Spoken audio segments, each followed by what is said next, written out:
चलिए आज पढ़ते हैं आपकी क्लास 10th की लिटरेचर की बुक फर्स्ट फ्लाइट का चैप्टर नंबर 7। इसका टाइटल है ग्लिम्प्स ऑफ इंडिया। तो इस चैप्टर में 3 पार्ट हैं। पहला पार्ट है अ बेकर फ्रॉम गोवा, इसका दूसरा पार्ट है कूर्ग और तीसरा पार्ट है टी फ्रॉम आसाम। तो आज हम स्टार्ट करते हैं इसका पार्ट फर्स्ट, और पार्ट फर्स्ट का जो टाइटल है that is a baker from Goa. तो पार्ट फर्स्ट स्टार्ट करने से पहले कुछ बेसिक चीज जो बहुत जरूरी है जानना, that is the title. Title हमें क्या बता रहा है? टाइटल बता रहा है ग्लिम्प्स ऑफ इंडिया, मतलब भारत की झलक, कि भारत में क्या क्या स्पेशल चीजें हैं, और जो स्पेशल चीजें हैं वो स्पेशल क्यों हुई, स्पेशल हुई तो कैसे हुई, कौन लेकर आया उन चीजों को। फॉर एग्जाम्पल जैसे अभी मैंने आपको बताया 3 पार्ट हैं, टी फ्रॉम आसम, तो आसम में चाय कहाँ से आई। इसका पार्ट है बेकर फ्रॉम गोवा, गोवा के बेकर। बेकर मीन्स वो लोग जो केक बनाते हैं, ब्रेड बनाते हैं, वो लोग जो आपको पाव बना के देते हैं, बंद बना के देते हैं। लोव्स मतलब होता है बंद। तो ये सारी चीजें कहाँ से आई, क्यों आई, कैसे आई, उसकी एक झलक, उसका एक छोटा सा ओवरव्यू जो हमें कहाँ मिलेगा, ग्लिम्प्स में। ग्लिम्प्स मतलब एक छोटा सा ओवरव्यू, लेकिन वो छोटा सा ओवरव्यू बहुत डिटेल्ड ओवरव्यू कह सकते हैं आप। तो पहला पार्ट चलिए अब शुरू करते हैं, that is a baker from Goa and chapter is a glimpse of India. Chapter 7 glimpse of India, part first baker from Goa. Goa का बेकर, एक बेकर जो कहाँ से है, गोवा से। तो चैप्टर में जो थीम है वो ये है कि जो राइटर हैं इस चैप्टर के, वो अपने बचपन के दिनों को याद करते हैं। वो ये कहते हैं जब मैं छोटा था और मैं गोवा में रहता था, तो बाकी सब लोगों की तरह गोवा की जो सबसे फेमस चीज़ थी वो थी बेक। बेक क्या बेक, अब किस चीज़ को बेक करना, किस चीज़ को बनाना, केक बनाना, बिस्किट बनाना, स्वीट्स बनाना, सैंडविच बनाना, पाव बनाना, बंद बनाना। यानी जब मैं गोवा में था, मैं बचपन में था अपने, जब मैं छोटा था, तो मुझे अच्छे से याद है बेकर्स आया करते थे। बेकर्स आया करते थे, वो एक ड्रेस पहन कर आते थे। उनकी ड्रेस को हम पता क्या बोलते थे, कबई, KABAI, कबई। कबई मतलब उनकी जो ड्रेस होती थी बहुत लंबी ड्रेस होती थी, घुटनों तक की फ्रॉक। एक तरीके से आप कह सकते हैं एक ऐसी फ्रॉक जो घुटनों तक होती है। तो हम क्या पहनते, वो लोग क्या पहनते थे, कबई पहनते थे, घुटनों तक की फ्रॉक। और जब बेकर आता था ना, तो भाई साहब उसको देख के ही पता लग जाता था कि दुनिया भूख से मर जाए, दुनिया भूखी मर जाए, लेकिन एक बेकर भूखा नहीं मरेगा। क्यों? क्योंकि वो अच्छे हट्टे कट्टे होते थे बिल्कुल। उनकी जो फिजिक होती थी ना, बिल्कुल प्लम्प, PLUMP, प्लम्प। प्लम्प का मतलब होता है हट्टे कट्टे तगड़े, एकदम गोल मटोल। तो उन्हें देख के ना कोई नहीं कह सकता था भूखे मरेंगे। इसका प्रूफ कि वो लोग बहुत अमीर हैं, बेकर्स बहुत अमीर होते थे, इसका प्रूफ आपको कैसे मिल जाता था, उनकी प्लम्प फिजिक को देखकर। और मुझे ऐसा लगता है जो मेरे पुराने ज़माने में मुझे लोग बताते थे, दादा नाना नानी सब बताते थे, वो यही बताते थे कि बेकिंग ऐसा प्रोफेशन है जो कभी भी रिसेशन में नहीं जाएगा, कभी भी घाटे में नहीं जाएगा। जो बेकर्स होते थे ना, वो आए कहाँ से? अब अगर मैं अब बेसिक चीज़ की बात करूं कि बेकिंग आई कहाँ से, केक बनाना, और जो आज हम लोग ब्रेड खाते हैं, पाव खाते हैं, बंद खाते हैं, ये सब चीज़ें आई कहाँ से? ये आई है गोवा से। गोवा, अब गोवा में कहाँ से आई भाई साहब? तो जब पुराने ज़माने में लोग ट्रेड पर निकलते थे, व्यापार पर निकलते थे, इंपोर्ट करना, एक्सपोर्ट करना, या चीज़ों को दूसरे शहरों में जाकर बेचना, तो पोर्चुगीज जो थे, जो पोर्चुगल के लोग थे, वो लोग भारत में आए गोवा में, और गोवा में आके उन्होंने अपनी ब्रेड्स बेचनी शुरू करी।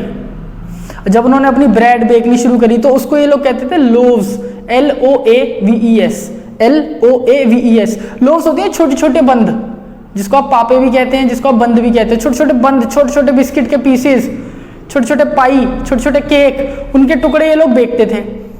तो जो गोवा के लोग थे ना, वो इतने फैसिनेट हो गए, वो इतने एक्साइटेड हो गए, इतने अट्रैक्ट हो गए इन पोर्चुगीज से, कि उन्होंने क्या काम करना शुरू करा, बोला कि भाई साहब आप रोज दो हमें, तो हमें आप रोज दो ये लोव्स, ये ब्रेड के टुकड़े आप हमें रोज दो। अब जो पोर्चुगीज थे भाई, वो तो अपना बिजनेस करने ही आए थे, तो उन्होंने गोवा में ही अपना बिजनेस शुरू कर दिया। धीरे धीरे पोर्चुगीज जो थे वो कम होते चले गए, लेकिन उन्होंने यहाँ पर शादियां करी, उनके बच्चे हुए, वो लोग भी इसी काम में लग गए। तो अल्टीमेटली हुआ ये कि जो पोर्चुगीज थे वो तो भारत छोड़कर चले गए, लेकिन उनका प्रोफेशन, उनका ट्रेडिशन और उनका कल्चर आज भी गोवा में फॉलो होता है। सिर्फ गोवा में नहीं होता, अब पूरे हिंदुस्तान में होता है। अब हर घर में, हर दूसरे तीसरे घर में आपको बेकरी की शॉप्स मिल जाएंगी। तो भारत में ये बेकरी की शॉप्स आई कहाँ से? हर जगह गोवा से। गोवा में कहाँ से आई? पोर्चुगीज के लोग लेकर आए। वो लोग तो चले गए, लेकिन वो अपना प्रोफेशन, अपनी आर्ट यहाँ छोड़ गए। और आज भी गोवा में उनकी फर्नेसेस, जो उनकी भट्टियाँ थी जिस पर वो लोग केक बनाते थे, बिस्किट बनाते थे, सारी बेकरी करते थे, वो आज भी गोवा में आपको देखने को मिल जाएंगी। तो राइटर कहते हैं कि मैं जब भी अपने बचपन के दिनों को याद करता हूँ, I feel nostalgic, I feel nostalgic. Nostalgic का मतलब होता है मुझे बहुत अच्छा लगता है, मुझे बहुत सुकून मिलता है अपने उन बचपन के दिनों को याद करते हुए। रेमिनिसाइज का मतलब होता है रिमेंबर, और नॉस्टैल्जिक का मतलब होता है बहुत सुकून मिलना, फील गुड।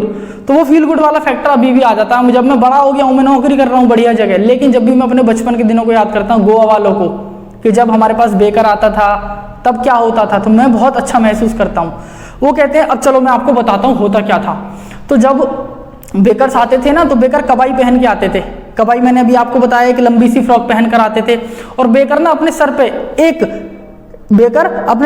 एक बास्केट लेकर आता था। उस बास्केट में होती थी ब्रेड्स, उस बास्केट में होते थे सैंडविच, उस बास्केट में अल्टीमेटली क्या होती थी, बेकरी के सामान होता था। वो बेकरी के सामान लेके आता था, और वो बेकरी यानी जो उसकी बास्केट थी, उस बास्केट को वो किससे हैंडल करता था, एक बैम्बू की स्टिक के थ्रू। यानी ये बास्केट है, बास्केट उसने बैम्बू की स्टिक पर रखी, बैम्बू के एक डंडे पर रखी, और उस बांस के डंडे पर उसने लगा रखी थी घंटी, बेल। तो जब वो आता था उसको टंग टंग बजाता था, घंटी बजाता था उस बैम्बू की स्टिक से बंधी हुई bell. The bell that was tied with bamboo stick, it used to produce झिंग झिंग साउंड। वो एक झिंग झिंग या झंग साउंड प्रोड्यूस करती थी। अबे वो गाना नहीं है झिंग झिंग झिंग झिंग झिंग झिंग झिनेट, ये वो गाना नहीं है। झिंग झिंग मतलब एक बैल से प्रोड्यूस होने वाला साउंड। अब ये वो वाला बैल भी नहीं है जो गाय वाला बैल है, बैल मतलब घंटी। तो जो उसकी बैम्बू में घंटी लगती थी, उस घंटी से एक साउंड प्रोड्यूस होता था। और जैसे ही साउंड प्रोड्यूस हुआ, भाई साहब लोग हो जाते थे पागल। उन्हें पता लग जाती थी कि भाई अब बेकर आ गया, चलो सामान खरीदेंगे, केक खरीदेंगे, ठीक, बिस्किट खरीदेंगे, पाव खरीदेंगे, बंद खरीदेंगे। सारे लोग पागल हो जाते थे, सब लोग जाने लगते थे लाइन लगा के, सब बेकर के पीछे। तो बेकर जो था ना, वो बेसिकली बेकर नहीं था। बेकर दो चीजें थी। बेकर एक हमारा कंपेनियन था, कंपेनियन मतलब हमारा दोस्त था। क्यों था वो हमारा दोस्त? क्योंकि हम उससे रोज मिलते थे, हम उसको रोज विश करते थे, ग्रीट करते थे। और दूसरा बेकर था हमारा गाइड। गाइड क्यों था वो कौन सा रास्ता दिखा रहा है? उठने का। वो लोग जो आराम से चद्दर तान के सोए रहते थे, बेकर की आवाज सुन के वो लोग तुरंत उठ जाते थे। इसीलिए बेकर हमारा कंपेनियन भी था और बेकर हमारा गाइड भी था। अब वो ये बताते हैं कि चलो ठीक, बेकर आ गया। तो मेरे घर में दो नौकर थे, एक का नाम था पेस्किन, एक का नाम था बेस्टिन। ये दोनों नौकर वैसे थे तो अच्छे, पर दुष्ट थे थोड़े से। पता जब मैं जाता था ना कि भाई मुझे केक वेक मिलेगा, तो मैं ऐसे झांकता था उसकी टोकरी में। तो पेस्किन और बेस्टिन जो थे, ये क्या करते थे, ये ना अच्छी अच्छी ब्रेड चुनते थे। तो जो लोव्स होती थी, लोव्स मतलब जो छोटे टुकड़े होते थे, छोटे टुकड़े, वो तो ये लोग खुद चुन लेते थे अपने लिए, क्योंकि छोटे ज़्यादा अच्छे होते थे, मीठे होते थे। और जो बड़े वाले टुकड़े हुआ करते थे, हाँ मैंने इसीलिए स्पेशली मेंशन भी कर दिया, loaves for elders and bangles for young one. यानी जो छोटे टुकड़े थे, बैंगल्स जैसे चूड़ियों की शेप में जो हुआ करते थे, बंद तो हमारे लिए ले लेते थे, छोटे बच्चों के लिए, और अपने लिए लेते थे बड़े वाले पीस, जैसे केक, बड़े बड़े बिस्किट, रस, इस तरीके की सारी चीजें ये लोग ले लेते थे। पर कोई बात नहीं, खाने को हमें सभी मिलता था। कुछ नहीं है ऐसा कि हमें ये नहीं मिलेगा या ये नहीं मिलेगा, खाने को सब मिलता था। हमें लोव्स भी मिलते थे, बैंगल्स भी मिलते थे। लेकिन सेलेक्ट करने की बात आती थी तो लोव सेलेक्ट करते थे एल्डर्स के लिए, और बैंगल सेलेक्ट होती थी यंग वंस के लिए। सेलेक्ट कौन करता था? पेस्किन और बेस्टिन। तो ये दो नाम आपको याद रखने पड़ेंगे। अब राइटर ये बताते हैं, कोई ओकेजन हो, कोई भी त्योहार हो, कैसा भी, बेकर्स के बिना सारा त्योहार बेकार माना जाता था। विदाउट बेकर एवरीथिंग वॉज बेकार। विदाउट बेकर यानी बिना बेकर्स के कोई भी फेस्टिवल, कोई भी ओकेजन नहीं माना जाता था। बेकर्स का आना वहां पर मैंडेटरी होता था। तो जो बेकर्स में मेल होते थे, उनका काम होता था ये वाली डिशेस बनाना, जैसे बोल और बॉल। ये एक स्वीट होती है, मिठाई होती है, जैसे रसगुल्ला हो गया, और आपकी और भी बहुत सारी मिठाई, लड्डू वड्डू जो भी हैं। तो मतलब बोल और बॉल, ये गोवा की एक मिठाई का नाम है, जो कौन बनाता था? बेकर। और बेकर में कौन? मेल बनाते थे। सैंडविच, केक और बॉलिन, ये तीन तरीके की स्वीट हैं, जो कौन बनाता था? फीमेल बेकर बनाती थी, फीमेल बेकर। तो पेपर में क्वेश्चन आता, मेल बेकर क्या बनाते थे? बॉल और बॉलिन, किसी स्पेशल ओकेजन पर। और फीमेल बेकर क्या बनाती थी? सैंडविच, केक और बॉलिन, ये बनाती थी फीमेल बेकर। इसके बाद राइटर ये बताते हैं कि भाई जैसे मैंने आपको बताया कि बेकर को देख के कोई नहीं कह सकता था कि बेकर गरीब होगा या बेकर भूख से मरेगा। क्यों? क्योंकि बेकर की फिजिक बहुत प्लम्प होती थी, बहुत गोल मटोल होते थे, और बेकिंग एक प्रॉफिटेबल प्रोफेशन था। तो लास्ट में वो हमें पता है बहुत अच्छी चीज़ बताते हैं।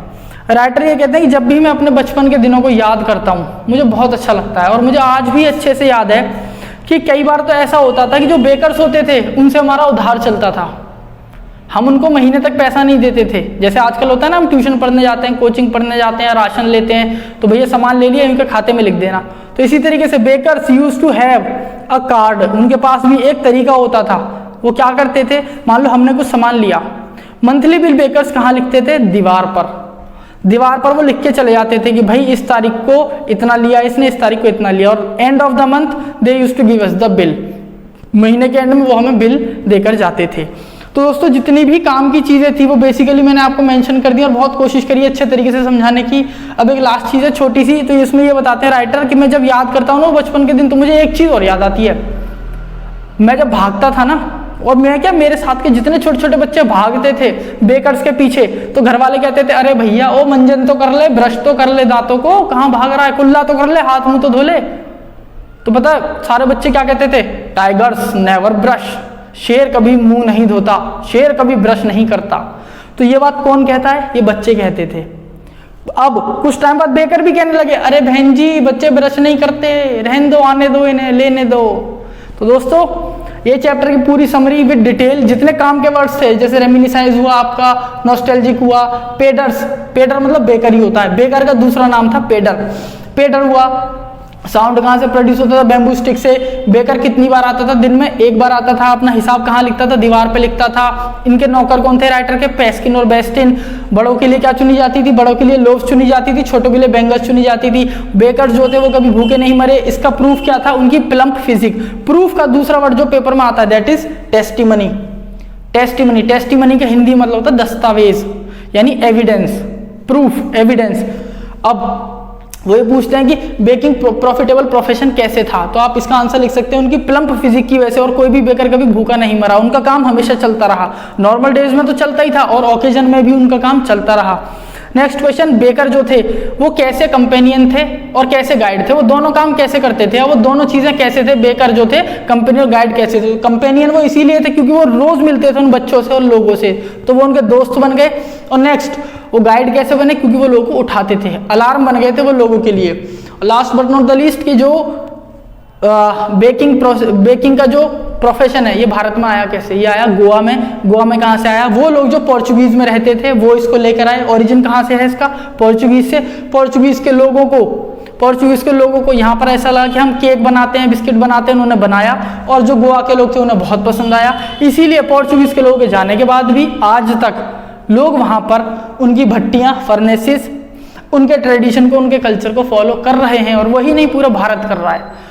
तो दोस्तों चैप्टर हो जाता है खत्म, बाकी मिलते हैं इसके दोनों पार्ट्स के साथ बहुत जल्दी। Thank you guys.